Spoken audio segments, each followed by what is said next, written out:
Oi, pessoal, bom dia. E aí, tudo tranquilo da semana, do feriado? Já estou vendo gente participando de entrevistas, de estágio e tal. Legal. Espero que nessa fase agora, né, novembro, que é o grande mês das seleções de estágio, né? Espero que boa sorte a todos, né? Espero que vocês se deem bem. E se dar bem também é escolher a empresa e a área, né? Como falei para vocês, a gente tem a nossa primeira reação é aceitar o primeiro, né? Parece, nossa, mesmo que faça 3 dias só que você esteja procurando estágio, nessa fase da vida parece uma eternidade. Então, que vocês mantenham a calma e que vocês não só sejam escolhidos, mas escolham também, né? Para ir planejando o futuro de vocês. Embora, como vocês vão estar no 4º ano, depois dá para vocês trocarem, inclusive de estágio também, até o 5º ano, né? Mas já vão fazendo essa seleçãozinha. Eu acho que muita gente vai começar a ter mais entrevistas e respostas agora em novembro, que é o mês clássico, né, do grande fluxo de contratações de estágio. E agora a gente vai para nossa reta final, né, que é tipo apresentar as propostas, né, e primeiro oralmente e depois a gente vai fazer isso por escrito, né, fazer pequenos ajustes, como a gente já está acostumado. E daí eu queria que na apresentação de todo mundo todos ficassem atentos para imaginar que observações vocês fariam, que melhorias, que adaptações, ou como vocês descreveriam o trabalho, tá? Dos outros. Então, esse exercício, ainda que seja mental, é um bom exercício para a gente, tá bom? Então, vamos lá. Normalmente, prefiro fazer assim, né? A gente vai ficar provavelmente 2 ou 3 aulas fazendo isso, então, enquanto tiver gente disponível, eu prefiro que vocês se habilitem. Então, quem tiver afim, por favor. Quem gostaria de apresentar?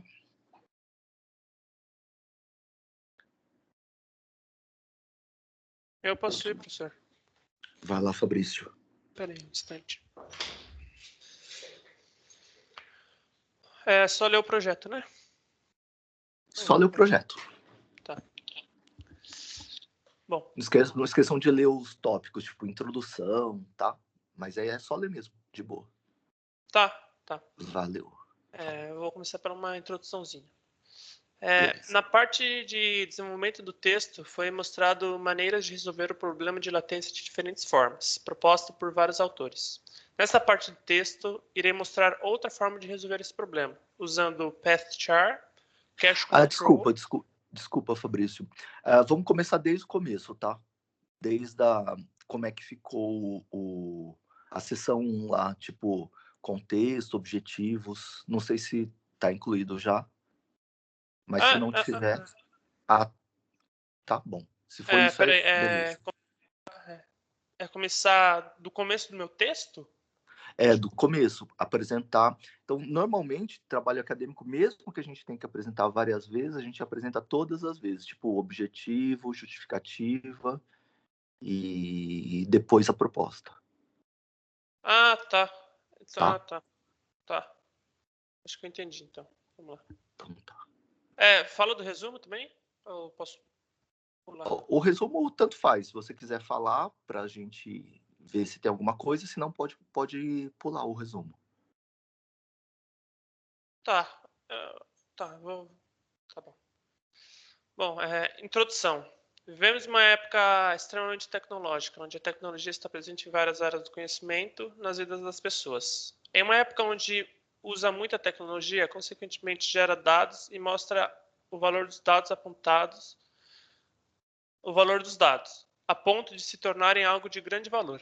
Assim, tendo que criar lugares com alto nível de segurança para guardar e processar esses dados gerados, surgindo então a computação em nuvens, Cloud Computing. Computação em nuvem é um conjunto de computadores trabalhando junto que permite o armazenamento e o processamento de dados de forma remota e que o usuário consegue ter acesso a aplicações e serviços onde só precisa de um celular.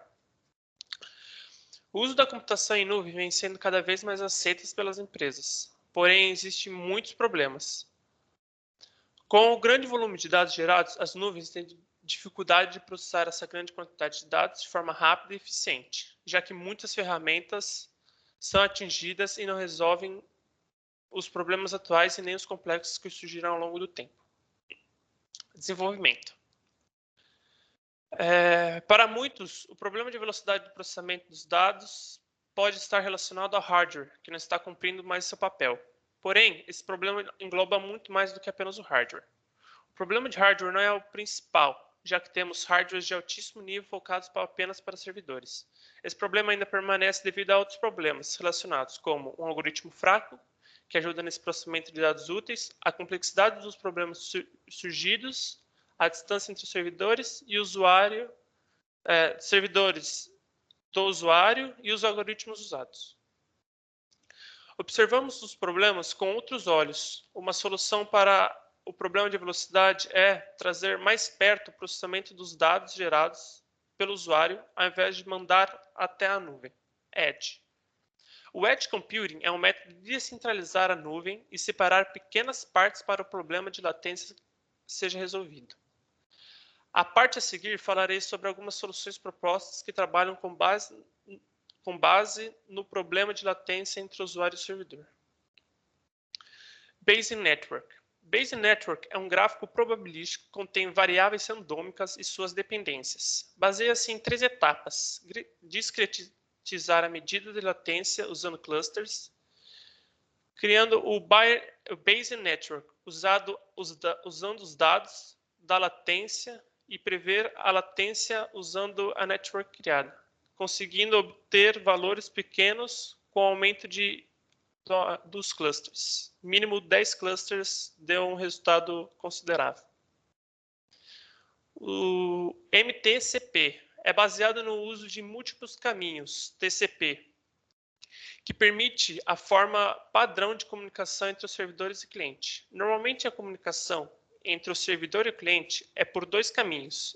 No MTCP é duplicado a quantidade de caminhos de comunicação, subflows.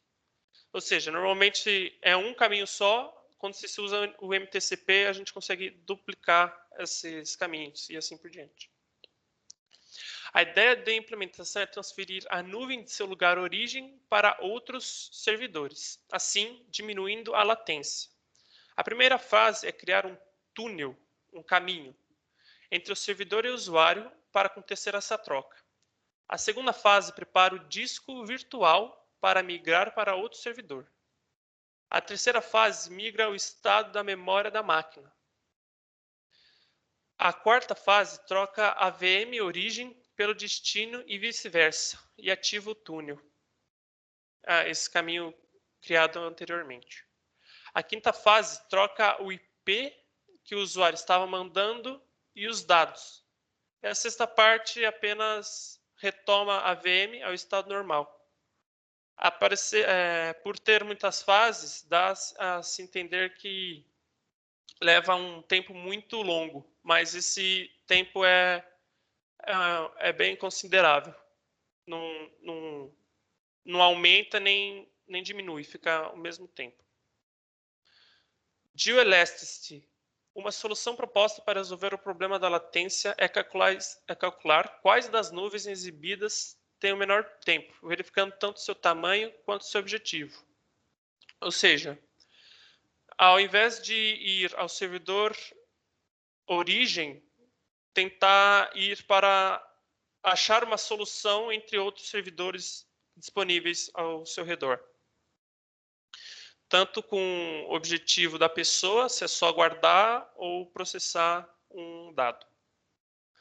O Grafting Socket faz a intercomunicação entre o socket de usuário e de servidor, diminuindo o tempo de resposta do serviço para o usuário. Ou seja, ele faz meio que um pré-requisito antes de enviar o socket de sinal. Eu não sei se deu para entender, mas é bem mais ou menos assim. O Chain Allocation trabalha em cima do tráfego de requisições do servidor para o usuário usando alguns algoritmos. Usa o randômico, que aumenta o bandwidth, e o netpack, que aloca as requisições de forma topológica e não randômica. Tenta colocar as requisições feitas pelo usuário no mesmo servidor. Se não der, muda de servidor e tenta usar o mesmo servidor da requisição passada. Assim, você consegue manter meio que uma constância e dá para o usuário o mesmo tempo de resposta. O Inca monitora o que está acontecendo com as outras nuvens, como está o tráfego nelas, se adaptando e mudando de nuvem caso necessário. É praticamente igual o outro, mas ele não usa essa ideia de qual é o objetivo seu de usar aquela nuvem. E o vídeo streaming faz a renderização de imagens nas nuvens e retorna as imagens processadas em um intervalo pequeno de tempo. Que você tiver uma atualização de imagem, você manda para o servidor e o servidor te devolve aquelas imagens processadas. E isso num intervalo bem pequeno, que a gente acha que poderia levar mais tempo, mas foi igual, um tempo comum que a gente tem. Agora o projeto. Na parte de desenvolvimento do texto foi mostrado maneira de resolver o problema de latência de diferentes formas, proposta por vários autores.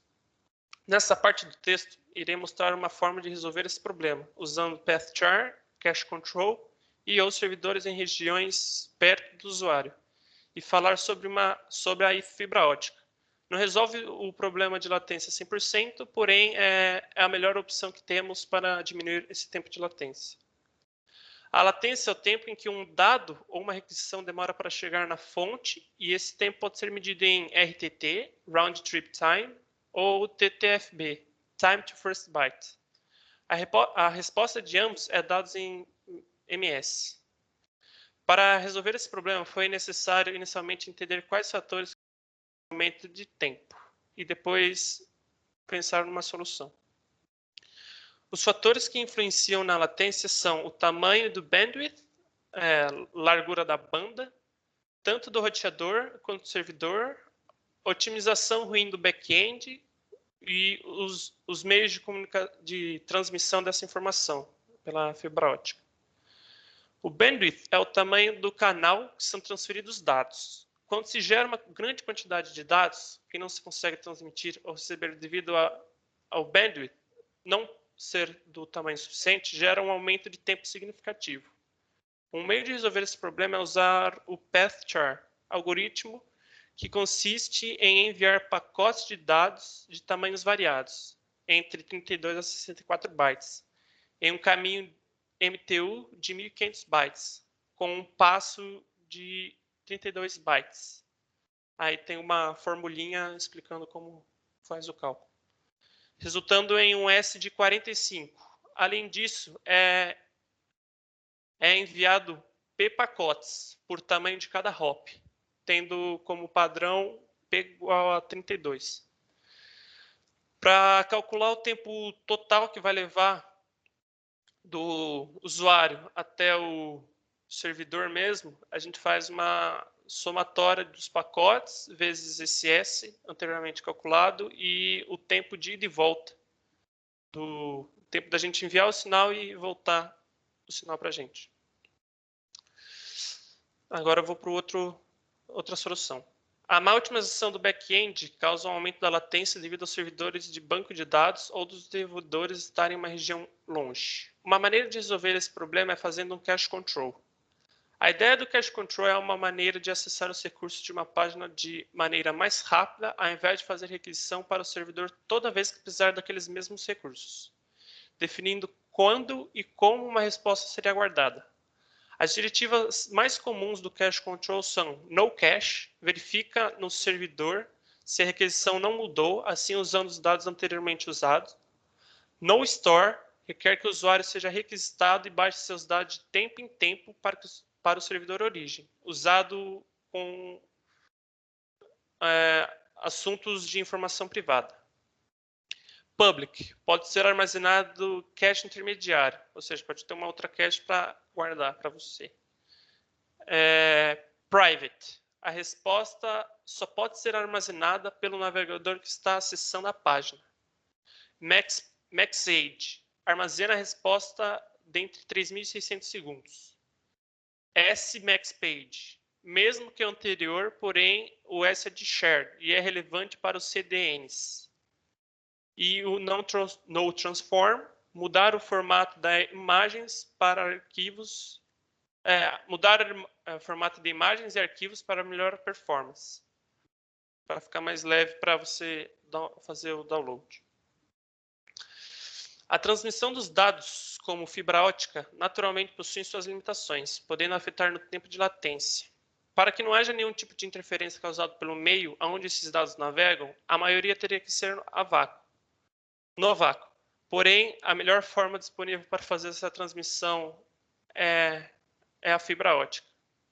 A fibra ótica tem no mínimo 5 atrasos. 2 estão no atraso de transformar o sinal elétrico em óptico. O outro atraso é quando o sinal viaja na fibra ótica e os outros 2 atrasos são na transformação do sinal óptico em elétrico. Essas transformações têm um certo delayzinho. Então, é natural que o dado, quando viaja pela fibra ótica, ela já vai ter uma latência. Na figura...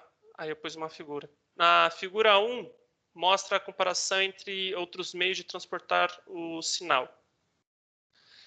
A porcentagem mostra o quão mais devagar e o quanto de atraso tem outros meios em relação ao vácuo para transportar o sinal da luz. Por isso é tão usado a fibra ótica nos dias de hoje. Aí aqui tem uma tabelinha mostrando que a fibra ótica ela tem uma boa porcentagem em relação ao vácuo. O índice de refração do vidro, núcleo da fibra ótica, determina o quão devagar a luz vai viajar em relação ao vácuo. Ou seja, quanto menor o índice de refração, melhor. Aí aqui eu explico as formulinhas e acabou. Entendi. Legal. Primeira observação é assim, o quanto o trabalho evoluiu, né? Uma coisa que dá para perceber bastante é que o começo está bem especificado e que as referências são muito adequadas para o seu problema. Então, isso está muito bom, muito consistente. Algumas coisas que talvez pudesse adaptar, melhorar, enfim. Alguns, no final, quando você fala do seu projeto mesmo, dos objetivos, tal, você traz um monte de conceitos que talvez pudessem estar antes, por exemplo, na revisão bibliográfica, né? Por exemplo, você fala de latência. Então, por exemplo, quando você tem que definir alguma coisa, o legal, isso vale para todo mundo, né? Então, tipo, para a semana quem ficar para a semana que vem já poderia adequar isso. Por exemplo, quando você define latência, que é uma definição super importante e foi legal você ter colocado, seria legal que você definisse na primeira ocorrência de latência, no primeiro uso. A primeira vez que você vai usar a palavra latência, você já define e daí já fica para as demais. Uma coisa que daria para mexer um pouquinho mais no trabalho seria nessa última parte do seu projeto, né? Você fala super bem do que você vai usar, daí eu gostei muito. Você afirma que, porém, é a melhor solução. Isso talvez pudesse ser um objetivo seu, do tipo testar e ver se realmente é a melhor solução, né? E uma coisa que me deixou um pouco mais em dúvida foi dessa parte das fibras óticas no final, porque para mim só teria sentido, lógico que a gente não vai testar mesmo com e nem sem fibra ótica, né? Mas assim, por exemplo, se o seu objetivo fosse realmente ter fibras óticas para testar no projeto final, né? Por exemplo, no seu TCC, alguma coisa assim, para fazer medidas de desempenho. Daí sim, ótimo, se não, tiraria essa parte das fibras. E o detalhe que ficou seria como é que eu mediria se o meu objetivo foi cumprido. Então, por exemplo, você vai fazer uma medição de latência em tais condições, daí você vai colocar técnicas que você colocou, por exemplo, com múltiplos caminhos de TCP e etc. E vai fazer também as mesmas medições. Então, você configurar um cenário, por exemplo, vou transferir arquivos de tantos megabytes de um lugar assim para um lugar assim, e vou fazer com uma conexão simples, vou usar com MTCP, vou usar com... vou trazer para um repositório mais... para um servidor mais próximo, né, do cliente, e vou calcular os tempos e vou considerar, né, falando do objetivo lá, quero diminuir, e vou considerar que tive sucesso se eu conseguir reduzir os tempos de latência em pelo menos X%, tá? Então, tá bem legal, tá muito próximo já do que um projeto deve ser, e esses pequenos ajustezinhos. Bacana, tá bom? Entendi, Nakamichi, obrigado. Valeu. Enquanto eu fui lendo, eu fui vendo uns problemas também. Aí eu já vou melhorar no próximo. Mas de boa. Lembra que algumas coisas, quando você estava lendo, você explicou, porque isso aqui faz parecido com o outro, mas faz esse tipo de coisa. Essas observações que a gente faz quando a gente explica, é legal a gente já sacar de colocar no texto, né? Enfim, mas foi bem legal. Bom, vamos lá então para o Gabriel. Então, por favor, Gabriel. Bom dia, professor. Eu queria saber se eu posso, como meu texto está em inglês, se eu posso ler ele em inglês mesmo. Como você preferir, pode ler, sim. Fazer tradução simultânea de 2 páginas vai ser meio complicado. Pode ler em inglês. De boa. Introduction. Recently, video games are being utilized for more things than just entertainment, like training the military, citation 1, and one of the applications popularized lately is training and testing AIs, because they present a complex environment and have straightforward ways of measuring quantitatively results of the experiments. This article reviews some different papers that try to train AI to play video games. Also, it summarizes both the approach and the results of said works and try to plan a way to train an AI in even more complex open-ended games, like The Legend of Zelda, for the NES, Nintendo Entertainment System, where the agent had to explore a map thoroughly to find secrets in a non-linear game experience. To attain this, the article describes both a way to create an AI based on simplification and modularity, inspired by articles 3 and 4, and also changes the changes that should be done to the game and its interface with the AI, so that it could be possible. Related works.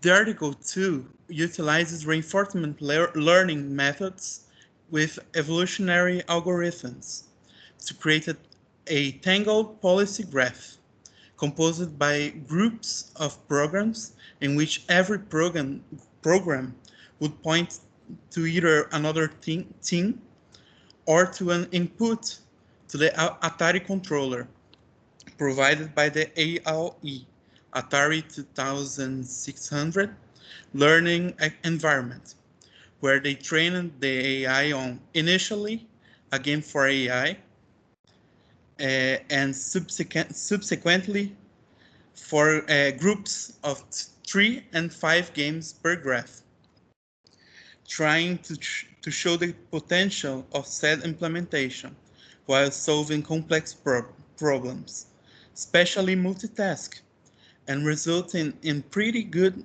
scores comparing to a deep Q learning algorithm when it comes to score, but being capable of doing many more decisions per second and at a cheaper computation cost both during and after training. The only problem presented was the score for Montezuma's Revenge being 0, something they don't have an explanation yet. Like Article 2, Article 3, cara, desapareceu um artigo aqui. Espera um pouco. Ah, não. É porque eu citei. Perdão. Like Article 2, Article 3 utilizes genetic computing to evolve a solution to a real-time strategy game named Bellum Gratia. But the approach used on Article 3 differs from the first as it utilizes a different topology to the solution. Their training method is different and also utilizes a reproduction mechanism between individuals, crossover, that emulates the actual genetic crossover that occurs during meiosis, swapping on genetics parts of the chromosome, and here nodes and their descendants between them, as well as mutations to generate the next generation individual. They trained 2 different groups of solutions, Group A and Group B, both training 10 runs and saving the best solution of the run. Group A was trained on a specific map named Map 1, and Group B was trained on a set of 5 maps, including Map 1. After all the training, the 20 chosen solutions were ranked using a tournament where all of the solutions played against every other. On all 5 maps, this resulted in the 5 best ranked solutions being from Group B, showing that solutions trained on a unique environment were less generic, even though they were able to have some generality, as the sixth one was from Group A. On Article 4, the group trained 2 visual controllers to shoot and kill a target in the game Quake 2. In an environment composed by a simple room with a pillar in its center, hiding the target from the view most of times. The controllers evolved controllers were neural networks, where the first was used neural evolution only, and in the second was used a combination of neural evolution and backpropagation in a Lamarckian scheme, using a non-visual evolved controller to help train it. While both got nearly the same fitness in the end, the Lamarckian one was able to arrive at the result much faster, showing that in some cases low-level input AI can be trained using supervisors with higher-level inputs. The main problem emerged was that they had to hand code restrictions so that the non-visual supervisor wasn't able to train the visual controller and reacting to information it wouldn't have. What in this problem was simple to do, but it can be proven a problem in more complex systems. Article 5 shows a study on Minority Game, a game where each agent has to choose from 2 options, and the one that selected the least chosen option wins. but they changed it by adding collusion, where groups of agents could agree to pick the same option, and added deception, where an agent that was colluding could choose to betray the others. Using this approach, they show that deceptive strategies are advantageous as long as the deceptive group is small. Work 6 covers an approach made to determine which method from a previously chosen set will be able to generate an AI that more closely resembles human behavior and which would be better for commercial use, comparing 6 differently trained agents on a game named Boxer, and coming to a conclusion that the ANN, artificial neural network, one was the the most human-like and enjoyable to play against, but an agent trained using reinforcement learning using a method that they call reward by strategy is able to emulate a human fairly and faster. This said, their agents were lacking in strategy, being they weren't able to learn combos and only consider the present state of the game, discarding temporal information. Also, their conclusions could be biased, seeing that one of the methods used to get it was a questionnaire, which was answered by only 20 people. Furthermore, 7 presents a fuzzy controller to a car racing simulator evolved using an evolutionary algorithm, which performed fairly, granting the 3rd place in the car racing competition held in the IEEE Symposium on Computational Intelligence in Games. On to 2008,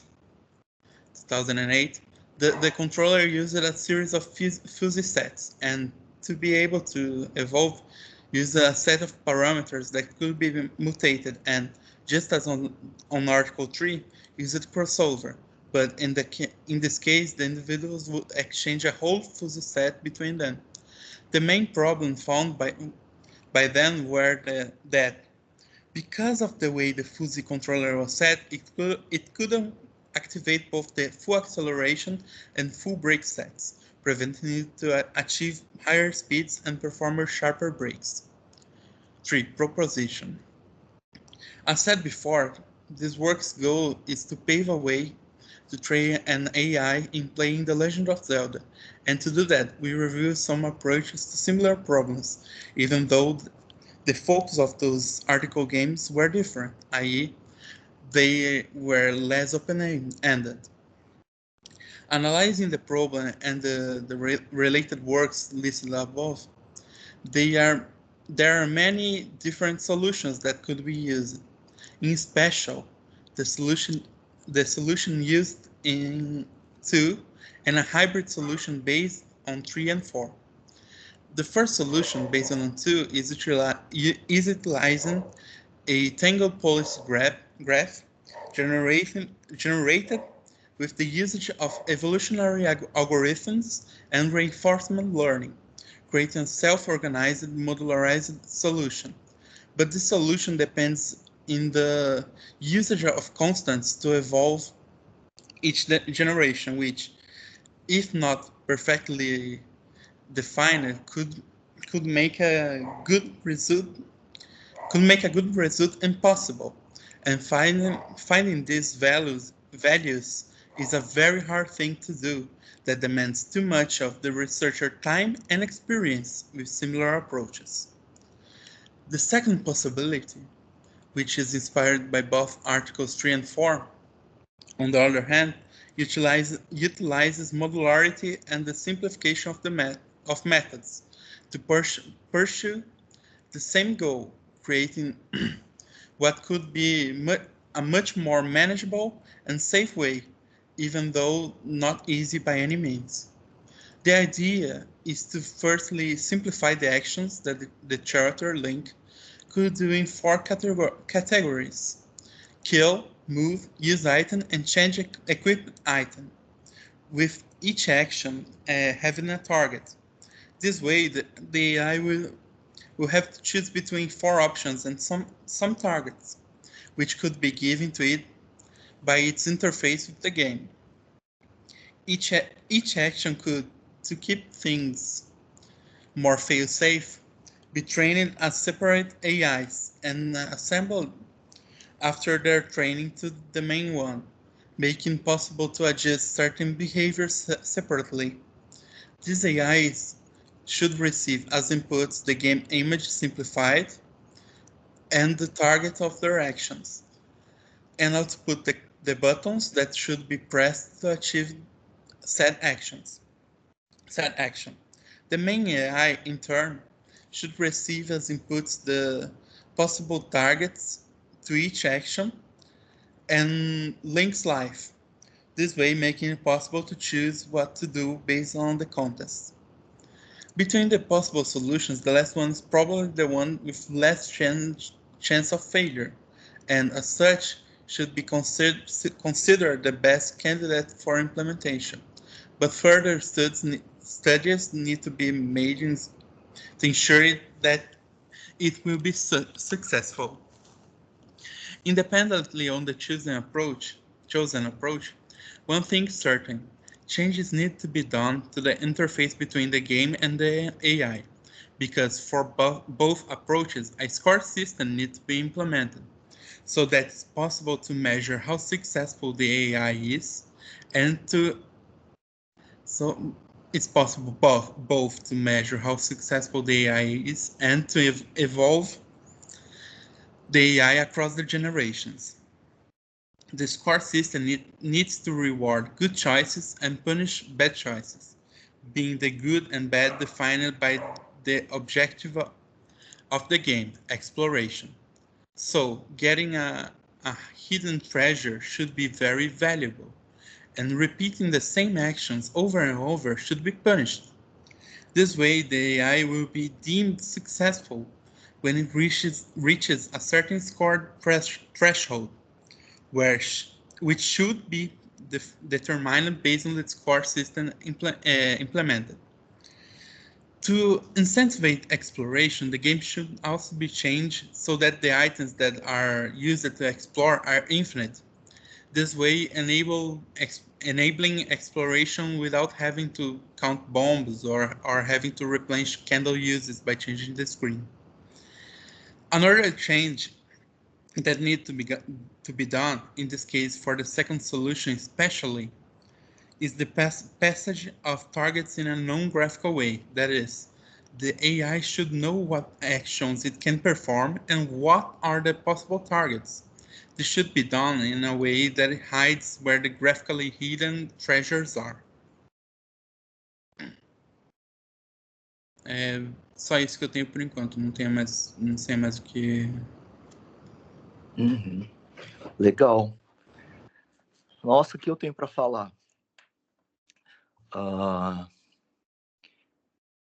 Um tempo atrás, algumas defesas de tese na Unicamp começaram a ser em inglês, uns 10 anos atrás, mais ou menos.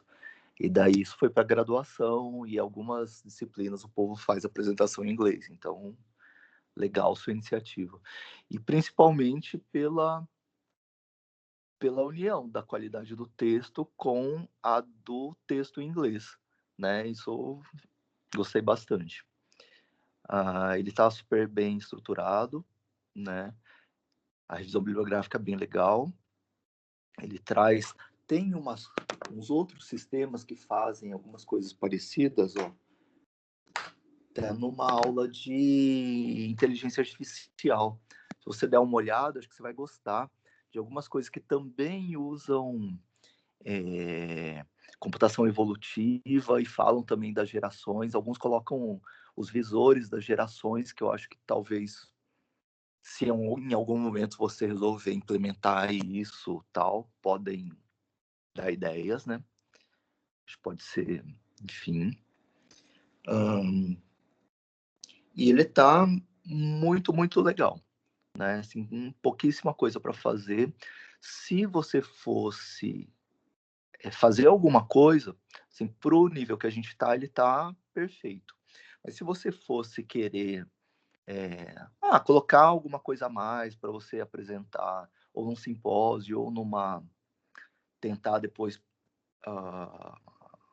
sei lá, de startups, de coisas assim, seria você detalhar um pouco mais o seu score system, como é que ele funcionaria, como é que você usaria o threshold lá, então a partir de quanto, como você mediria sucesso, enfim, trazer alguns critérios de avaliação para o seu score system.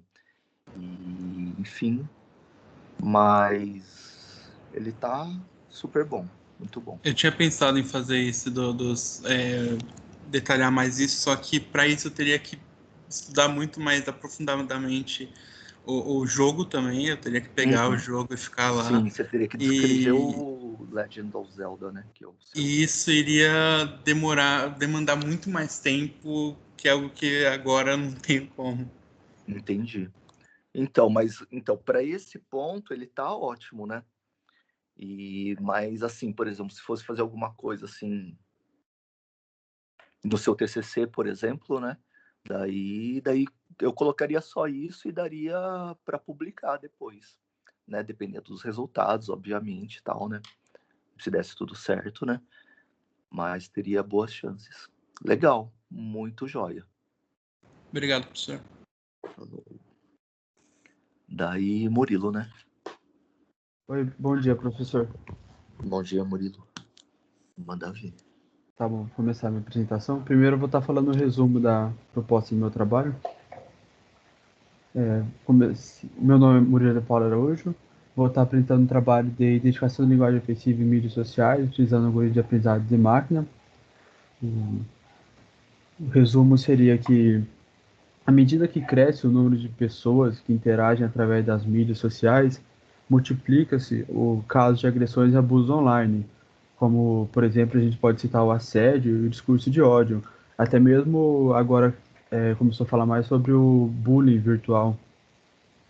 E a pesquisa apresentada nesse relatório vai ter como principal objetivo estudar novos algoritmos para estar melhorando os principais métodos existentes na obtenção, para estar obtendo uma melhor acurácia em relação a esses outros métodos que trabalham com essa identificação de linguagem ofensiva. Pelo que eu dei uma pesquisada, tem bastante método já e bastante algoritmo que trabalham com essa problemática, mas são poucos que trabalham relacionado à língua portuguesa. A maioria está trabalhando com inglês, alemão, e nesse trabalho eu vou estar comparando os resultados obtidos e estar analisando os resultados todos as minhas métricas que foram analisadas e as métricas dos outros trabalhos. A principal métrica que eu vou estar avaliando vai ser a acurácia, pois tem algumas métricas que eu vou estar fazendo, vou estar analisando, e que outros trabalhos não fazem, mas pelo que eu pesquisei, em média, a maioria tem acurácia, a maioria trabalha com acurácia. E um algoritmo bem concorrente que foi pesquisado em relação ao meu trabalho foi um que utilizou o método de vetorização. E no trabalho que eu vou estar desenvolvendo, vai estar utilizando assemblies, que seriam os comitês de classificadores. E nesse trabalho, nesse algoritmo que desenvolveu um método de vetorização, ele obteve uma acurácia de aproximadamente 91%. Então, além do objetivo do meu trabalho que eu vou estar falando, um dos principais objetivos também desse trabalho, sem ser relacionado ao tema, é estar atingindo uma acurácia maior que 91%, porque se eu desenvolver um trabalho menor com uma acurácia dessa, vai ser como se fosse desnecessário, eu poderia estar simplesmente usando um pronto. Então, um objetivo secundário, assim, posso estar dizendo que eu vou estar desenvolvendo um trabalho que tem que superar aos trabalhos já relacionados que foram desenvolvidos. Aí, no meu artigo, eu coloquei as palavras-chave que eu fui utilizando, a área do conhecimento. Agora eu vou estar explicando um pouco a parte introdutória do trabalho. Estima-se que mais de 2,5 quintilhões de bytes de dados são criados todos os dias, e que em 2020 e no fim de 2020 vai ter já desenvolvido 1,7 megabytes por segundo por cada pessoa na Terra. E esse número tende a aumentar cada vez mais. Em 2021 foi feita uma previsão e tem um gráfico que mostra que conforme o tempo está passando, o número de postagem, o número de interações nas redes sociais está aumentando cada vez mais. Uma parte significativa desses dados corresponde a comentários e opiniões gerados em mídias sociais. À medida em que cresce o número de pessoas que interagem através das mídias sociais, tem sido relatado um aumento expressivo de casos de agressões online, incluindo assédios de diversa natureza e doenças de discurso de ódio. O alcance e a extensão da internet deram a esse incidente um poder e uma influência sem precedentes para afetar a vida de bilhões de pessoas. Casos de agressão e abuso online têm criado problemas de diversas naturezas e gravidades aos usuários, levando muitos deles à desativação das contas, autoflagelação e até mesmo, em casos mais extremos, suicídio. Portanto, incidentes de comportamento agressivo online tornaram-se importante fonte de conflito social, com potência de produzir atividades criminosas. Aí, no meu artigo, nessa parte eu coloquei entre colchete 1 para estar referenciando essa fonte, onde eu fui trabalhando com essa informação. Continuando, é, portanto, oportuno que pesquisadores, administradores de redes e mídias sociais e governos criem medidas preventivas para salvaguardar os interesses dos usuários da web e contribuir para a manutenção da civilidade do espaço online. Uma das estratégias mais promissoras para lidar com o problema é usar os métodos computacionais para identificar ofensas, agressões e incitações ao ódio em postagens, comentários, microblogs e demais mecanismos de comunicação online. Publicação e reuniões acadêmicas recentes indicam que a comunidade de pesquisadores em processamento de língua natural, conhecido como PLN, linguagem inteligente artificial, mostra um interesse crescente pela questão. Nessa parte do meu artigo eu também referenciei do 2 ao 5, onde eu peguei essas informações, já referenciei tudo de uma vez, até desde o anterior do número 1. Comentando um pouco disso, para dar mais ênfase, é que é praticamente impossível um ser humano estar corrigindo manualmente esses dados de agressões online e abuso. Então, o ideal mesmo é estar desenvolvendo um algoritmo para isso, porque são muitos dados, são muitas informações, e para um humano, e independente da quantidade de pessoas, se torna um trabalho inviável de estar identificando, de estar analisando isso.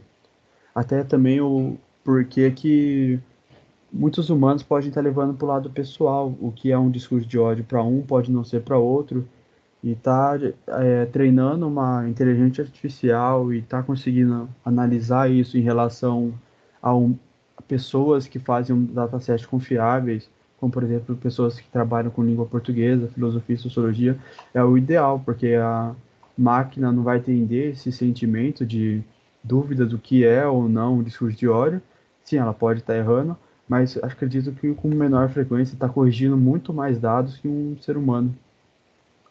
E algo interessante que eu coloquei no meu trabalho é que pode ter melhorias. O principal trabalho que eu vou estar desenvolvendo é apenas a identificação da linguagem ofensiva. Mas, no entanto, pode haver melhorias. Além de identificar a linguagem ofensiva, pode estar fazendo uma categorização automática também de qual tipo é essa linguagem ofensiva, que tipo que essa ofensa pertence. Por exemplo, essa ofensa vai atingir qual classe de pessoa? Essa ofensa vai estar atingindo qual pessoa? Seria uma melhoria interessante. Também teria que estar trabalhando com a inteligência artificial e utilizando ainda, acredito que mais ainda da inteligência artificial, porque além de identificar, está trabalhando com essas classes. E uma outra melhoria interessante é identificar o alvo dessa ofensa. Além da classe, identificar o alvo do que está se tratando. Se tem alguma mensagem obscura, se tem alguma outra mensagem assim que não fica muito claro. Continuando. Tais subtarefas podem ser entendidas como problemas de classificação. Um texto pode ser classificado como ofensivo ou não ofensivo. Por sua vez, um texto ofensivo pode conter uma ofensa explícita ou implícita, entre outros tipos, com vários níveis de gravidade, dirigindo a um indivíduo ou à comunidade, por exemplo, mulheres, negros, estrangeiros e entre outros. E podemos dizer que esse problema é desafiador, com várias e complexas perspectivas. Agora eu vou falar um pouco do objetivo do meu trabalho, que seria o objetivo principal. No começo já falei um pouco do objetivo secundário.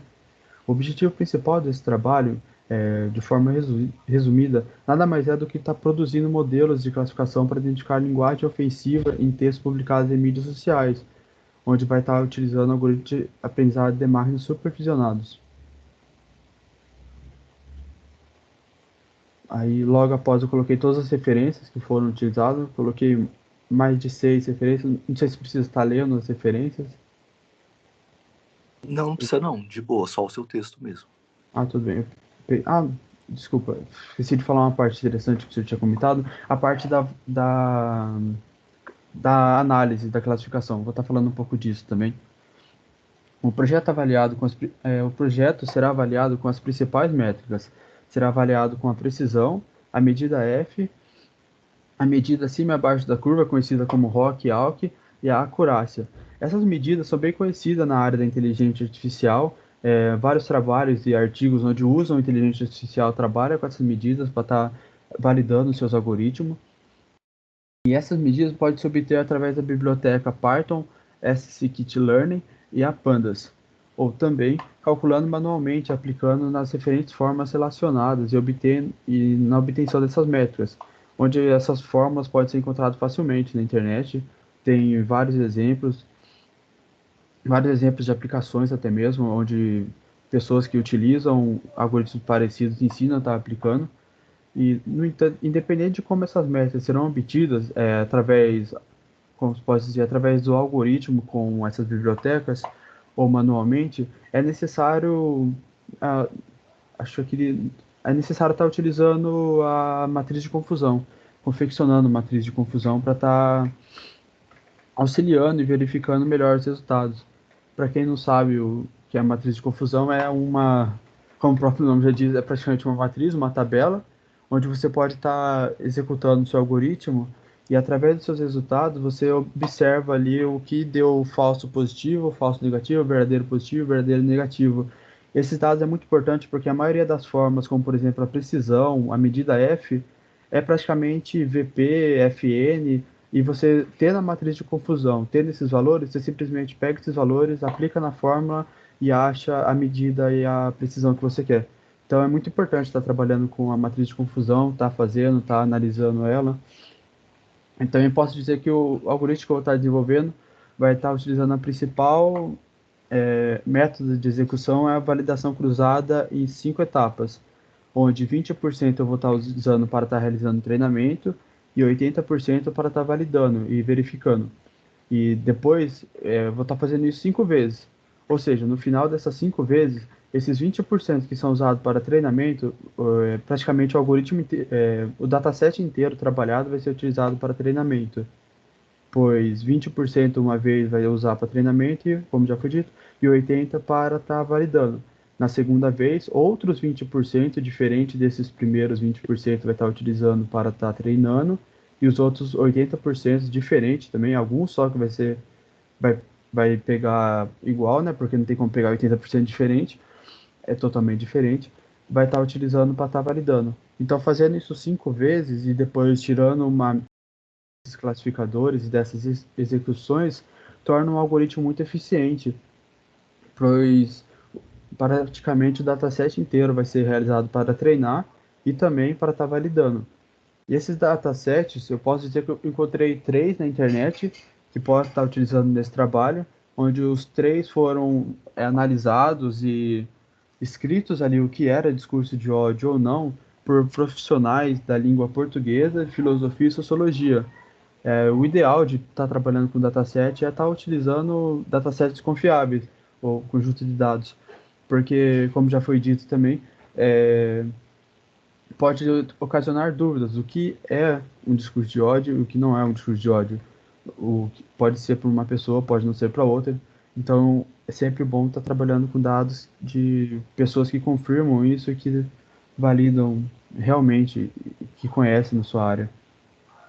E eu posso dizer que a principal utilização dessas métricas e avaliações do algoritmo seria para realizar comparações com outros algoritmos similares que também resolvem essa problemática de identificação de linguagem de discurso de ódio, independente do idioma trabalhado, independente do idioma trabalhado, pois no meu caso seria apenas contribuir na identificação de linguagem ofensiva baseada no principal idioma em português, pois já existe um número maior de algoritmos similares desenvolvidos em inglês e alemão. Aí, acho que da proposta da apresentação seria isso. Eu coloquei mais informações referente ao trabalho, mas acredito que não se encaixa estar falando, e também tem as referências logo abaixo. Legal. Legal, Murilo. Você está continuando fazendo a iniciação ou já terminou? Não, eu parei para estar tentando pegar um estágio. Estágio? Tá. É que eu não Você sabia pretende se eu continuar na... Oi? desculpa, Então você parou professor. com a iniciação agora já? Eu parei porque eu achei que ia ficar muito corrido fazer iniciação e estágio. Entendi. Aham. Tá certo. Então, seu trabalho é super legal, né? Ele já tá, assim, é um trabalho mais maduro, né? Porque, enfim, você provavelmente começou em outros tempos aí. Então, ele é bem legal. Ia falar das métricas, depois você já falou. Qual que é o tamanho dos datasets que você conseguiu? Você falou de 3 datasets, né? Sim. O primeiro tem em torno de 1033 frases, o segundo 1250 e o terceiro 2900. Mas aí o terceiro eu esqueci de especificar, mas o terceiro foi feito na língua inglesa. O terceiro foi feito mais para estar treinando melhor o algoritmo e comparando com outros também da língua inglesa. Entendi. E você usa redes neurais, provavelmente? Sim, redes neurais. Que tipo? Recorrentes, não? Que tipo de rede neural você sabe, não? Não sei dizer.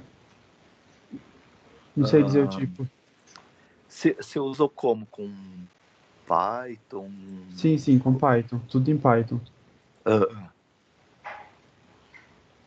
Entendi.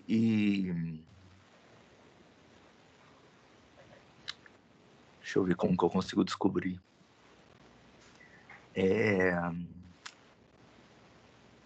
Você usava o Bias lá com Você lembra de algumas coisas assim, não? O algoritmo Naive Bayes? Na implementação. Se tinha backpropagation, umas coisas assim. Então, eu fiz o algoritmo Naive Bayes, só que ele estava dando uma acurácia muito baixa. Estava dando uma acurácia de 80%. Aí não deu para estar utilizando ele. Aí teve que fazer em relação à rede neural utilizada no trabalho desenvolvido de outras iniciações científicas. Você já pegou alguma coisa pronta. Sim, era a parte que o diretor Juan e o outro professor fez em 2015. Eu imagino que seja recorrente, rede neural recorrente, mas... É que eu não tenho certeza, mas eu acho que pode ser recorrente, sim. Eu já tinha ouvido falar. Entendi. Para a primeira parte, né? De classificação pode ser outro tipo, mas... sei lá, tratamento de linguagem natural, muita gente usa rede neural recorrente, embora também outros tipos sejam usados. E quanto de acurácia você conseguiu? 97, 98%. Nossa. Foi bastante. E você precisou fazer que ajuste para chegar ou já de cara já chegou nisso? Não, teve que fazer bastante ajuste. Que tipo de ajuste você fez? O primeiro foi estar tirando a parte tipo acentuação, preposição, parte relevante. Isso estava interferindo bastante. Estava diminuindo a acurácia, às vezes aumentava, e aí demorava muito. Às vezes, por ter muita preposição nas instâncias, estava demorando muito. Aí teve que estar trabalhando, tirando essa parte. E depois um outro ajuste foi mexer na rede mesmo, entender o algoritmo e tentar melhorar o comitê de classificadores, ver a classe, ver a média que estava sendo desenvolvida, analisar o número de classificadores, como eles se comportariam. tá vendo entender mesmo a fundo a parte da rede. Entendi. Com quantas camadas vocês usaram? Nós utilizamos 7 camadas. Aqui a partir de 7 não estava aumentando tanto a acurácia. E demorava muito. Tipo, uma hora eu coloquei com 102 camadas, acho que demorou 5 ou 6 horas. E quantas eras você fazia? Tipo, Oi? quantas vezes você passava cada conjunto de teste? Por exemplo, você falou que era uma vez só. Eu já tinha feito o algoritmo para estar fazendo uma vez só, e nessa única vez ele mesmo já fazia parte da validação cruzada em 5 etapas. Aí ele mesmo já pegava esses 20% para treinar, depois 20% diferente para treinar de novo, depois 20% diferente para estar fazendo isso com o dataset inteiro. Na verdade, ele fazia isso 5 vezes, porque ele pegava 20% para treinar e pegava depois diferente. Entendi. Não, tá certo.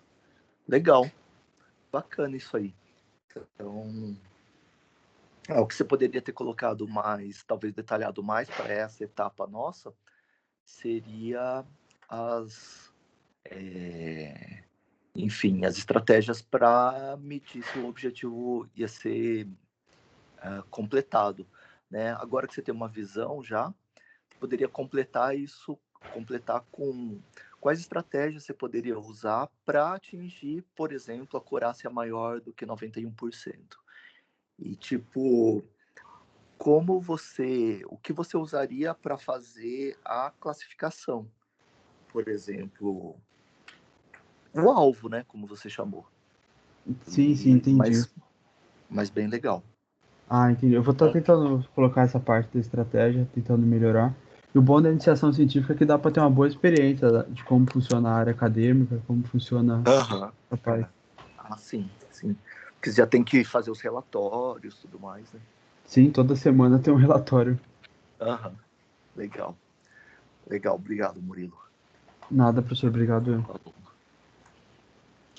Pro Marco, de boa, Marco, a gente vai ficar mais semanas, né? Até depois eu vou falar algumas coisas. Nessa primeira eu tô deixando o pessoal, assim, a gente mais livre de tempo para comentar e tudo mais, né? Até para servir de exemplo para os outros, nossas cobaias de hoje. Mas tá, né? Todo mundo indo super bem. Aliás, quem pode ser o próximo? Pode ser eu, professor. Vai lá, Carlos, por favor. Bora lá. Bom, o nome aqui do meu artigo é Kid Feature quanto Cryptography Challenge. Sir, Não, deixa, eu irei ler mesmo o resumo. Eu tava com dúvida se lia ou não, mas eu vou ler. Eu não sabia que você podia pular. O resumo como você preferir. Tá bom. Então eu vou iniciar pelo resumo. Actualizações de software, e-mail, banco online e todo o domínio da criptografia de chave pública e assinaturas digitais contam com apenas 2 esquemas de criptografia para mantê-los seguros: RSA e criptografia de curva elíptica, ECC. Eles são extremamente impraticáveis para que os computadores atuais quebrem. Mas se um computador quântico algum dia for construído, o que alguns preveem que pode acontecer em 10 anos a partir de agora, ele seria poderoso o suficiente para quebrar os 2 códigos. Os criptógrafos estão começando a levar a ameaça a sério, e no outono passado, muitos deles se reuniram na conferência pCrypto em Cincinnati para examinar as alternativas. Com eventos e reuniões como este citado anteriormente, novos modelos de criptografia foram criados e propostos para lidar com a nova era dos computadores. Assim, aproveitamos esta oportunidade para argumentar sobre as diferenças entre os computadores padrões e quânticos e os possíveis substitutos da criptografia atual. Atualmente, todo o domínio da criptografia de chave pública e assinaturas digitais utilizam apenas 2 esquemas de criptografia para mantê-los seguros: RSA e criptografia de curva elíptica. Essas 2 criptografias são extremamente seguras com os computadores atuais, porém esses 2 esquemas podem ser facilmente quebrados através de um computador quântico. Por enquanto, criptógrafos acreditam que a construção de um dispositivo destes possa ser realizado só daqui a 10 anos. Os computadores quânticos são uma ameaça para RSA e ECC, pois tais máquinas computam usando a física quântica. A explicação técnica é que um computador normal pode apresentar um bit em 1 ou 0. Já um computador quântico pode representar seu bit em 1 ou 0 ou uma mistura dos dois ao mesmo tempo, permitindo que o computador execute muitos cálculos simultaneamente. Devido a isso, um substituto é necessário. E pensando nisso, que novos candidatos foram apresentados para combater este problema. Uma boa candidata para substituir a assinatura digital ECC é a assinatura conhecida como esquema de assinatura baseado em hash. Sistema utilizado em assinatura digital, código de autenticação de mensagem, MACs e outras formas de autenticação. Além disso, as hashes também podem ser utilizadas para indexar dados em tabelas hash, para impressão digital, para detectar dados duplicados ou identificar arquivos únicos. E como também checksum, para detectar a corrupção de dados acidental. Sobre seu funcionamento, de acordo com o artigo Cryptography Take on Quantum Computer, da IEEE, uma função hash é um algoritmo que transforma o texto em um string relativamente curto de bits, chamada de assinatura. Sua segurança se baseia na capacidade de produzir uma assinatura única para qualquer entrada fornecida. Mesmo as entradas que são apenas ligeiramente diferentes uma das outras, devem produzir hashes diferentes. Outro potencial substituto de criptografia é a de rede. De acordo com a pesquisa Post-Quantum Lattice-Based Cryptography Implementation, a Survey, a criptografia baseada em rede é uma família de criptografia pós-quântica promissora, tanto em termos de propriedades fundamentais, quanto em sua aplicação a problemas de segurança e tradicionais e emergentes, como criptografia, assinatura digital, troca de chaves e criptografia homomórfica.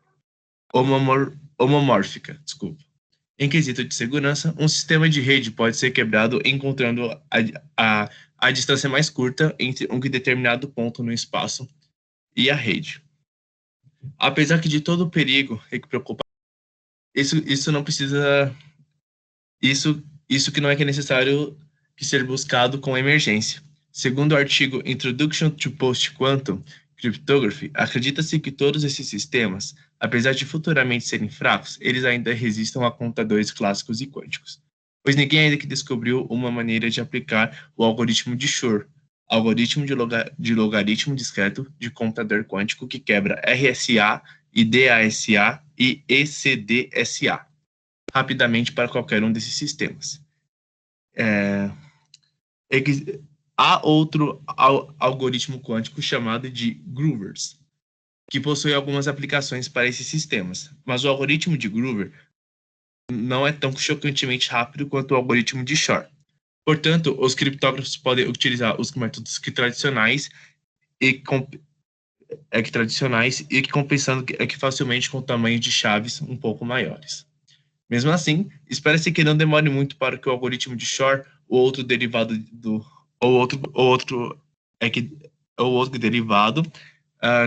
que de semelhança e eficácia seja solucionado, o que faz com que a pesquisa e que desenvolvimento de novas criptografias sejam necessárias.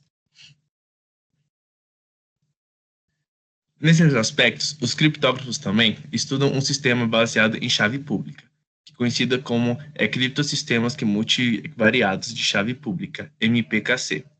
Para quebrar a criptografia, uma máquina deve resolver equações não lineares multivariáveis. Outra criptografia a ser analisada é a de identidade. Segundo o artigo Identity Based Single Encryption from Lattice, a criptografia baseada em identidade é mais conveniente do que a criptografia baseada em infraestrutura de chave pública, no gerenciamento de certificados. Além disso, o artigo reforça que com a tendência recente da criptografia em construir criptosistemas baseados em suposições de intratabilidade baseadas em rede, devido às suas características plausíveis de resistência a ataques quânticos, vários esquemas de criptografia baseados em identidade, a partir de suposições de dureza que da criptografia de rede são propostas. Desta forma, como a previsão é que brevemente os computadores quânticos que começarão a ser operados e utilizados com alguma frequência, e visto que a necessidade de inovação no campo da criptografia se torna importante cada vez mais, a busca por uma criptografia eficiente, flexível e veloz para combater os computadores quânticos começa a ser desenhada. Trabalhos correlativos, revisão bibliográfica. Identity-Based Single Encryption from Lattice. Este artigo discute sobre vários esquemas de criptografia baseada em identidade. O artigo debate a respeito do modelo padrão de criptografia de identidade, que são indistinguíveis contra ataques de texto cifrado escolhidos de forma adaptativa, interna, IND-CCA2, e fortemente imprevisíveis contra ataques de mensagens escolhidos internamente. Por fim, eles propõem sua própria construção de criptografia de identidade, capaz de alcançar a segurança IND-CCA2. Desculpa. É Quantum Resistance Public Key Cryptography a Survey. Neste artigo, é fornecida uma pesquisa de alguns dos algoritmos criptográficos de chave pública que foram desenvolvidos que, embora não estejam atualmente em uso generalizado, são considerados resistentes a ataques baseados em computação quântica, e discutido alguns dos problemas que os designers de protocolo podem precisar para considerar se há necessidade de implantar esses algoritmos em algum momento no futuro. Lattice-Based Cryptography. Neste capítulo, descreve alguns dos processos recentes na criptografia baseada em rede.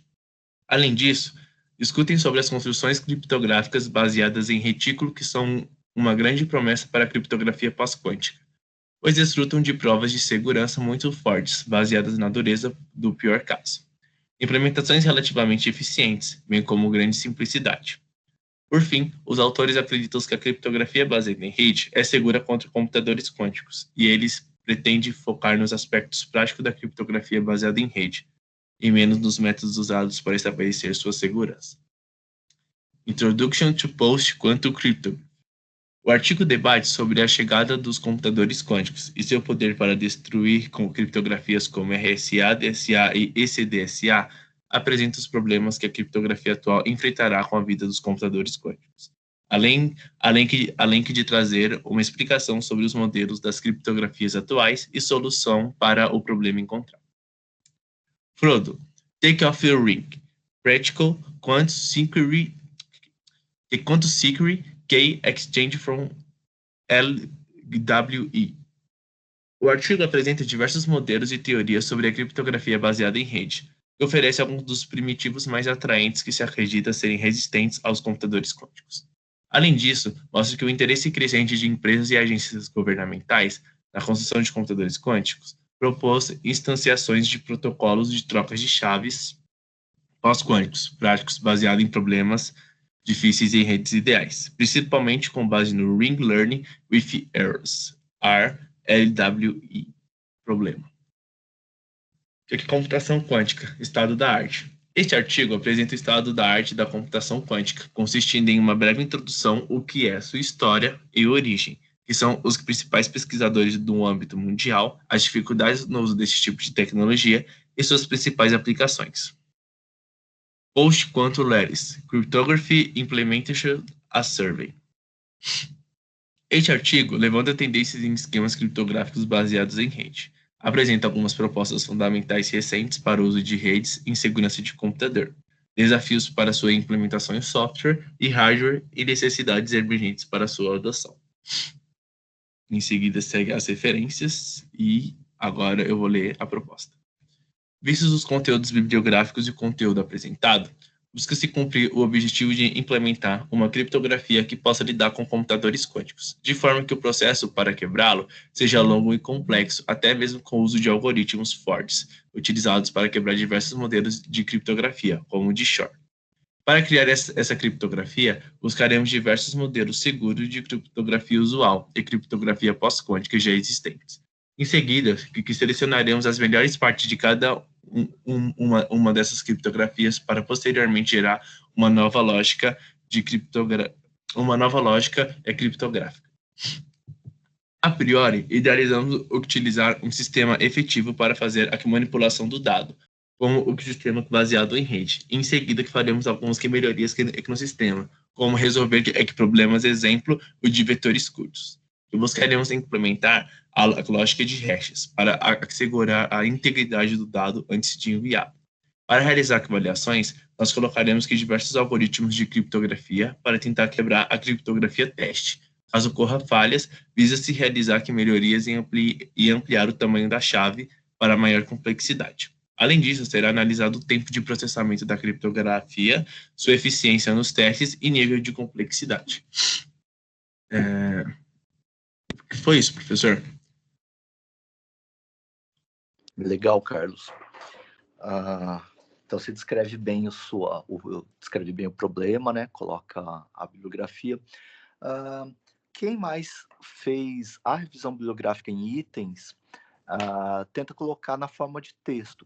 Por exemplo, tipo, tá ótimo, só o formato mudar um pouquinho, como vocês devem ter observado nos textos que vocês leram. Por exemplo, tipo assim, você coloca assim, aí você coloca texto, título, título, título. Este trabalho, tal, tal, tal. Fica numa forma de itens, né? O primeiro parágrafo Sim. é um item, né? Tipo, aquele texto. Tentem todos, né, colocarem, os anteriores já tinham feito isso. E acho que vários outros também, mas assim, tentem colocar na forma de texto. Uma forma bem fácil de adaptar essa forma de item é dizer assim, o trabalho tal, sei lá, apresenta ou descreve Eu tal coisa. entendi. Eu queria que fosse para mim fazer todos como apenas um texto só. E aí eu ia já citando todos, é isso? E no que decorrer Isso. da Mas assim, leitura. você pode adaptar essa forma de itens e só colocar assim, na forma de Entendi. texto, né? O texto tal fala isso, o texto tal descreve isso. É só uma pequena alteração de formato só. Tranquilo. Sir, eu que fiquei com umas dúvidas aqui na proposta. Assim, como vai ser um texto logicamente que científico e também ele vai ser como eu que posso falar, a ideia assim esse artigo seria criar algo novo ou tentar melhorar algo que já existe. Se a pessoa trazer uma tese ou uma proposta que, tipo assim, ela é difícil de fazer, ou ainda que teria que fazer diversos testes, é inviável fazer alguma coisa desse tipo? Ou até que é válido? Ótima pergunta, Carlos. É exatamente esse ponto aí. Por exemplo, a sua proposta, ela leva a uma coisa super legal. E como proposta, ela está super dentro dos padrões, mas ela é muito complexa de ser realizada. Isso, Né? é esse caso que eu tinha pensado, porque assim, eu vi que, tipo, dá para fazer, só que é muito complicado, porque ainda que mexer com a parte de redes, outra coisa que também que me veio ao caso, se é que é necessário explicar, exemplo, do sistema que eu irei trabalhar, exemplo, a rede usa, vetores que de posições, né, que de pontos entre... de um ponto que numa grade, certo? E aí, no caso, ele usa as entrelinhas para conseguir manipular os dados. E aí, no caso, que nesse caso, onde ele fosse entregar as posições de cada ponto, a ideia minha seria explicar um pouco isso e tentar mesclar isso com uma lógica de hash. Só que eu sei que, tipo, é uma coisa muito complicada. Então, eu falei, eu posso trazer uma proposta que que nesse nível de início, ou eu tenho que trazer alguma coisa mais, tipo, mais lógico que eu possa fazer, entendeu? Eu fiquei com essa dúvida de proposta. Boa.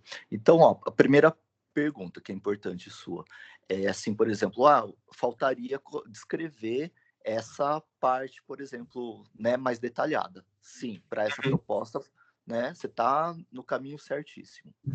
Do outro ponto de vista, essa proposta seria uma proposta provavelmente de um doutorado, que é descobrir alguma coisa nova, inédita. Então, ela é muito legal, né? Bem bacana, só que ela é bastante ambiciosa ainda, né? Ainda está um pouco ambiciosa demais. Mas, assim, como proposta, já que o nosso objetivo nessa disciplina é fazer uma proposta, até caberia isso.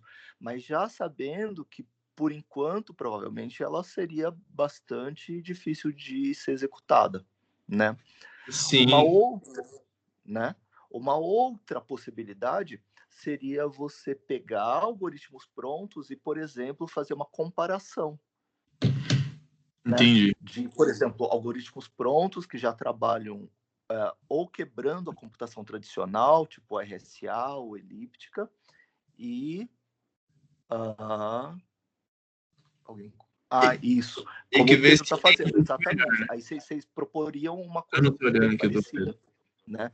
Aí seria uma coisa mais factível, né? Sim. O de vocês é bem parecido, né? E daí a proposta podia ser basicamente a mesma. Então, uma seria então, isso, né? porque, assim, é que no início eu pensei que eu teria que fazer uma que proposta, sei lá, em que busca que dá melhor criptografia, tipo, para ser atual e para rodar aqui nos computadores quânticos. Então, aí eu ia buscar aqui por algoritmos e eu ia aqui fazer testes. Então, tipo, além disso, eu que tentei usar, tipo, criar e fazer os testes que de outros algoritmos criptógrafos para usar nele para ver se ele iria aqui funcionar, entendeu? Então, tipo, sei lá, eu pensei um pouquinho além. Sir, outra coisa que eu fiquei aqui na proposta, eu tenho que mostrar, tipo, como que vai ser inteiro o que meu sistema, porque a minha dúvida ficou, eu tenho que fazer alguma coisa aqui mais curta ou tenho que fazer um texto bem grande e explicativo? Eu fiquei com uma dúvida, porque eu ia tem que ser pegar prints. Tem que ser um pouco mais detalhado que isso, mas no seu caso seria bem difícil. Então, só assim, voltando, assim, por exemplo, você tem as 3 possibilidades. Ou manter a sua proposta, mas você já descobriu isso, né? Que ela serviria só como uma proposta. Ela não seria... aplicável. Provavelmente ela não seria realizável no curto prazo. Né? Certo. Ou você adaptar. As 2 adaptações possíveis poderiam ser essa primeira que eu falei, por exemplo, pegar algoritmos já existentes e tentar quebrar algoritmos clássicos, né, RSA elípticos, ou tentar simular a execução de algoritmos quânticos, né, propostas novas de algoritmos com chaves pequenas, para dar tempo dele executar, já que eles seriam executados em máquinas virtuais, em simuladores, em computadores convencionais. Né?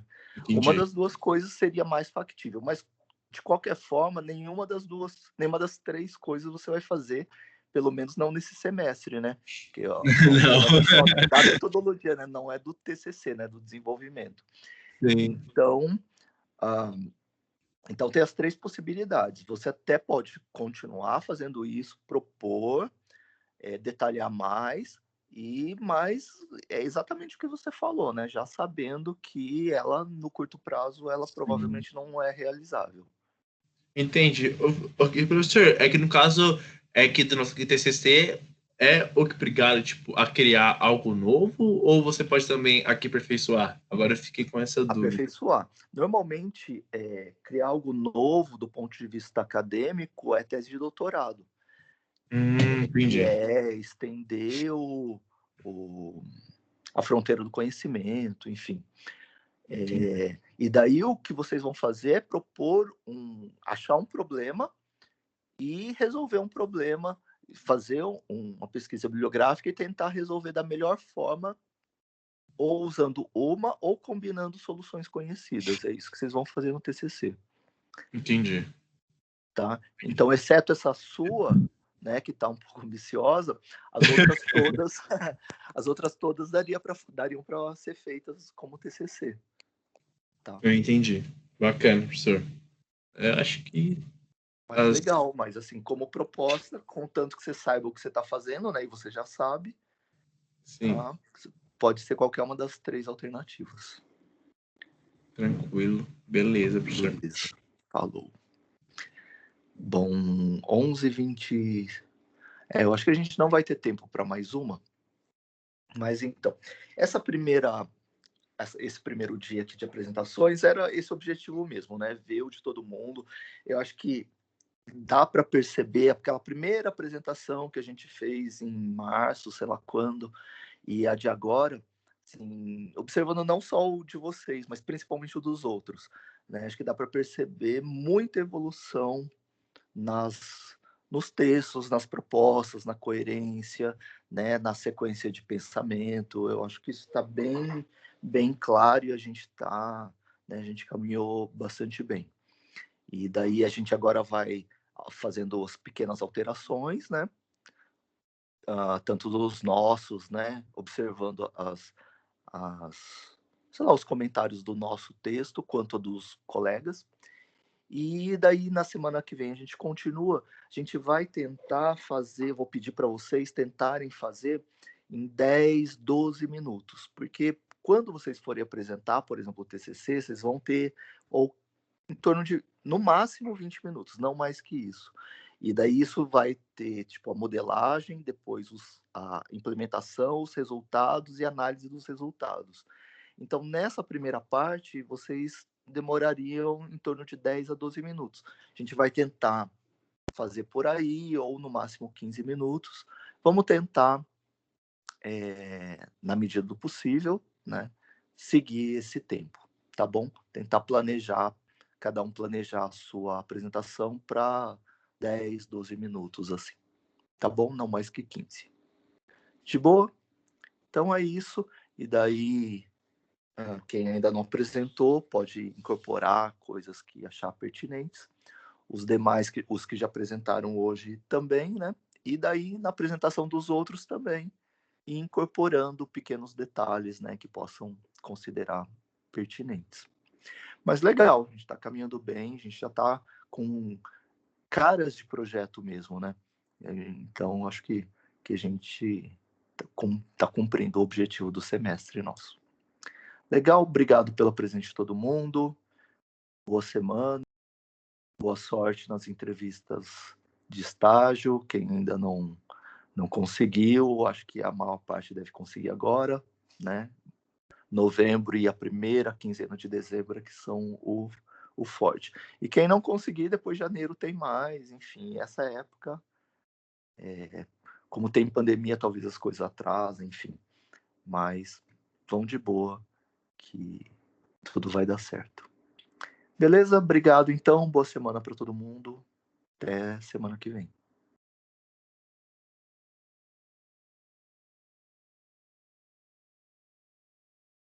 Falou.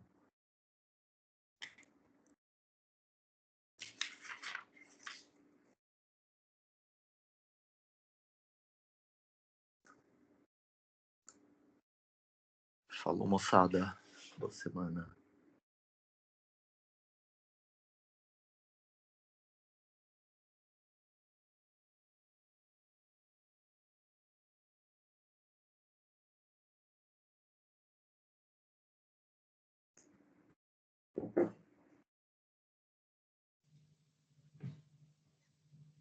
Ô, professor. Oi? Esse dias eu estava fazendo uma entrevista no CNPq, né?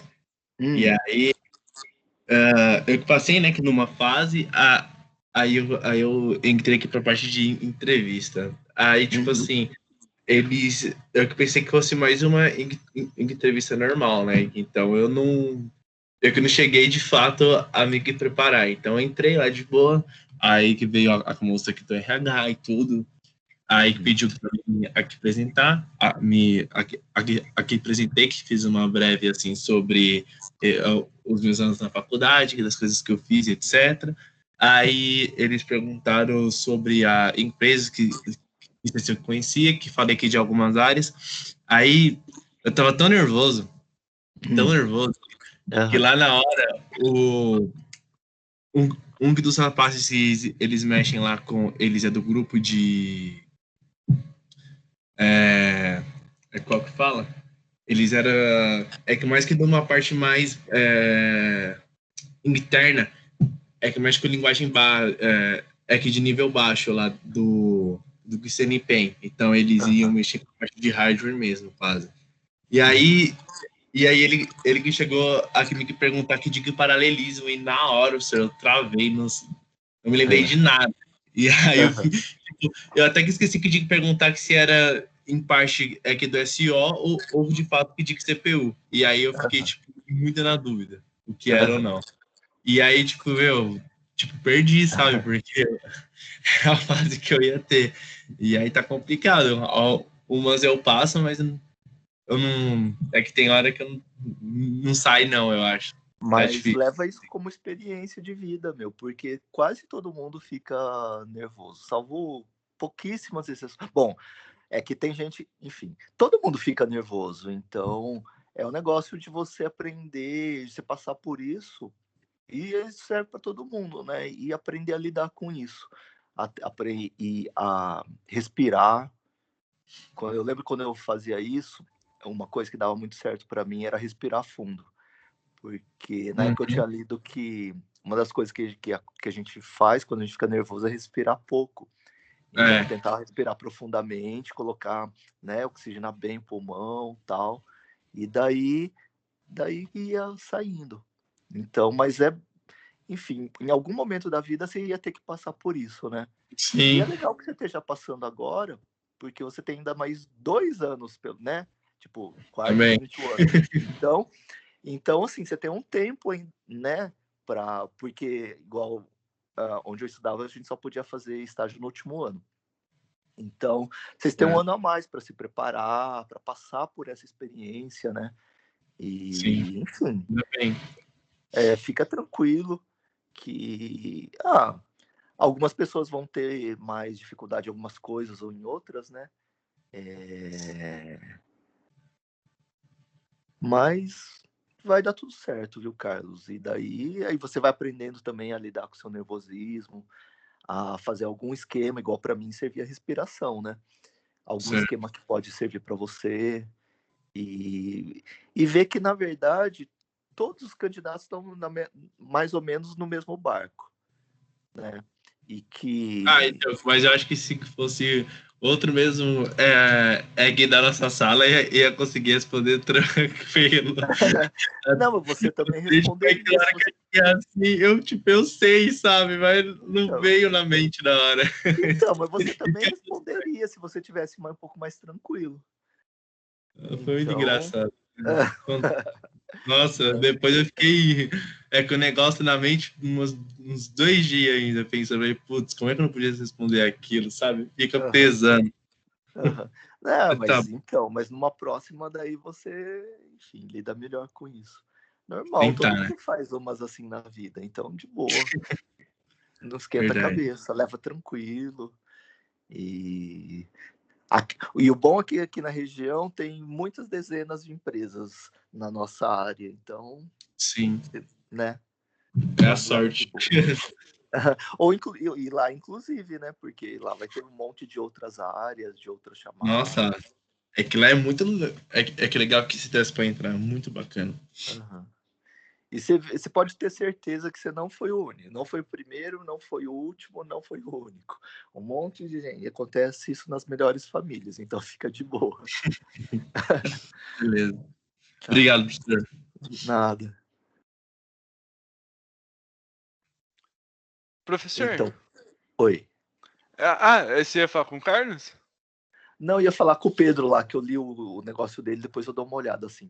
Não. Então pode falar, depois pergunta. Não, é só tipo o que ele escreveu aqui. Então, eu e o Cris, há 2 semanas atrás, a gente fez uma prova prática numa empresa chamada Daitan. E assim, foi uma prova bem punk. Caiu árvore binária, mutex, thread, um monte de coisa nesse sentido. Caiu até comando Linux. E aí tinha uma questão de permutação, de programação mesmo, então tinha que escrever o código, e a gente acabou passando. Uau, parabéns. Só que ainda tem outra parte do processo, que é a entrevista técnica. E aí, eu e o Cris, a gente fica na dúvida, do que esperar dessa entrevista técnica? A gente vai ter que programar na frente do cara? Como que é nesse sentido?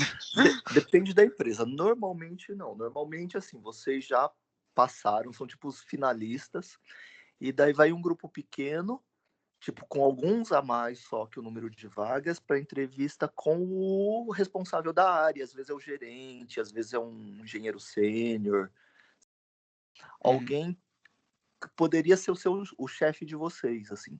E daí, tipo assim, então, por exemplo, suponha que tenha 3 vagas, eles escolheram 5 pessoas.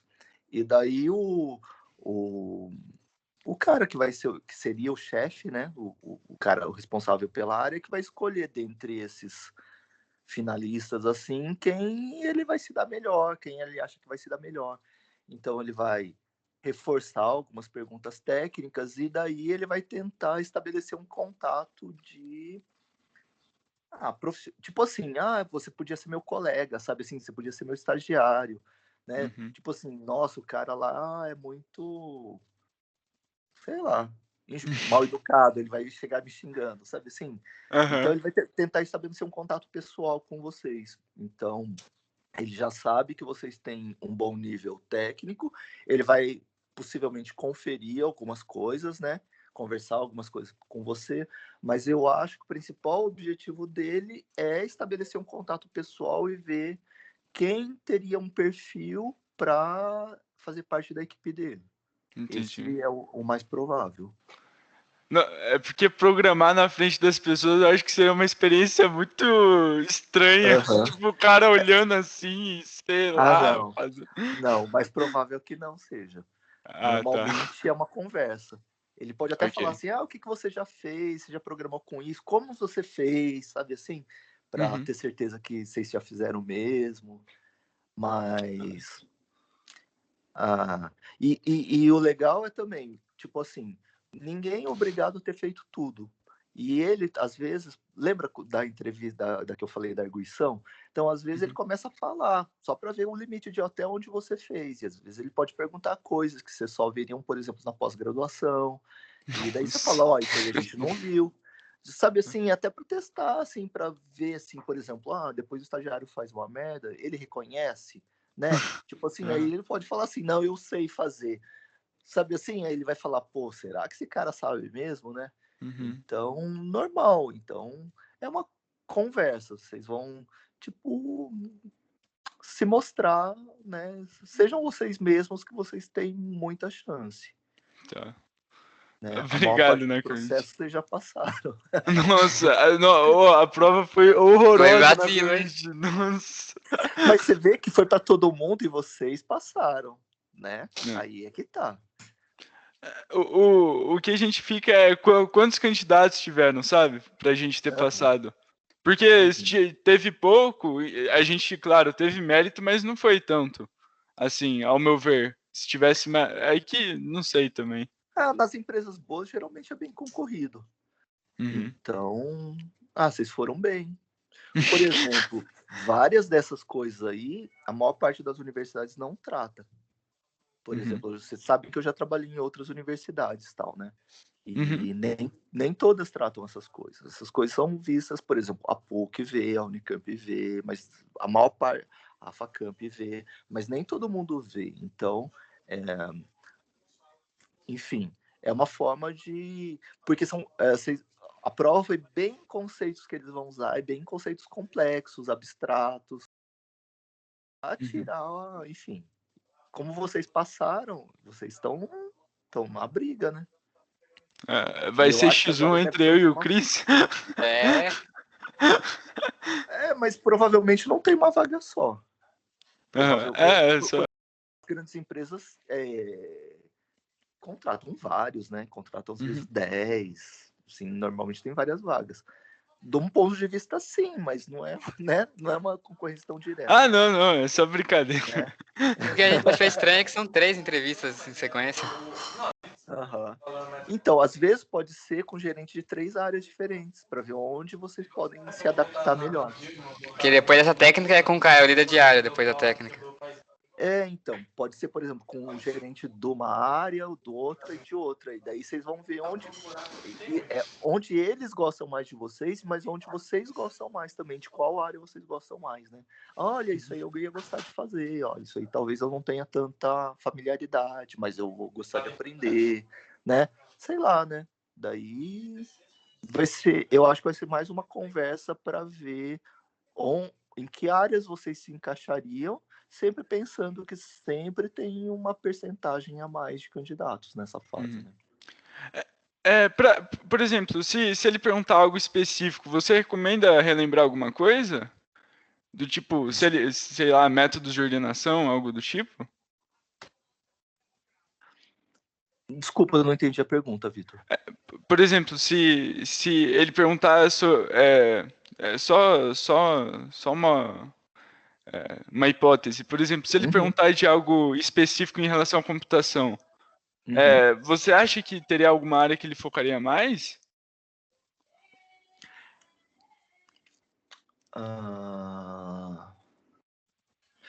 Pela prova que vocês fizeram, seriam esses conceitos de estrutura de dados, sistemas operacionais, enfim, redes. Tá, ok. E talvez talvez perguntasse alguma coisa que tenha a ver mais com a sua própria sub-área, né? Então, por exemplo, gerente de, sei lá, desenvolvimento de aplicativos. Talvez ele pergunte uma coisa mais aplicada, sei lá, né? De front-end, back-end ou de banco de dados, sei lá. Se você for num desenvolvimento mais com, sei lá, com threads, talvez ele pergunte mais sobre esse tipo de coisa. Ok. Né? Okay. Mas vão de boa, viu? Vão de Tá boa. bom. Tenta manter a tranquilidade e faz igual eu falei pro Carlos. Tipo, você já, né, estão quase lá, mas pode ser que consigam. Eu acho que tem mais possibilidade que consigam. Normalmente nessa fase tem mais de tem, por exemplo, uns 20 ou 30% só de a mais, né? Mas pode ser que não, pode ser que eles também tenham mais dúvidas e coloquem mais gente. Mas de qualquer forma, vocês já estão no processo, estão indo bem e tentam manter a calma. Se não der certo, também encara como mais um aprendizado dessa fase e boa. Mas assim, vocês estão nas finais lá. Vai tá de bom. boa. Só de não precisar gravar vídeo já ajuda. Então vai lá de boa. Boa sorte lá. Obrigado, Nakamite. A gente vai tentar. Vai lá. Obrigadão, Nakamite. Quando der certo, vocês me falam, tá? Tá, vai ser terça que vem. Então, se a gente for bem, a gente já fala a quarta. Legal. Mas talvez a resposta não saia na hora. Normalmente não sai. Ok. Então só assim, depois de umas 2 semanas pra frente. Tipo isso. Tá bom. Falou. Obrigado, viu, Nakamite? Até semana que vem. Nada, até.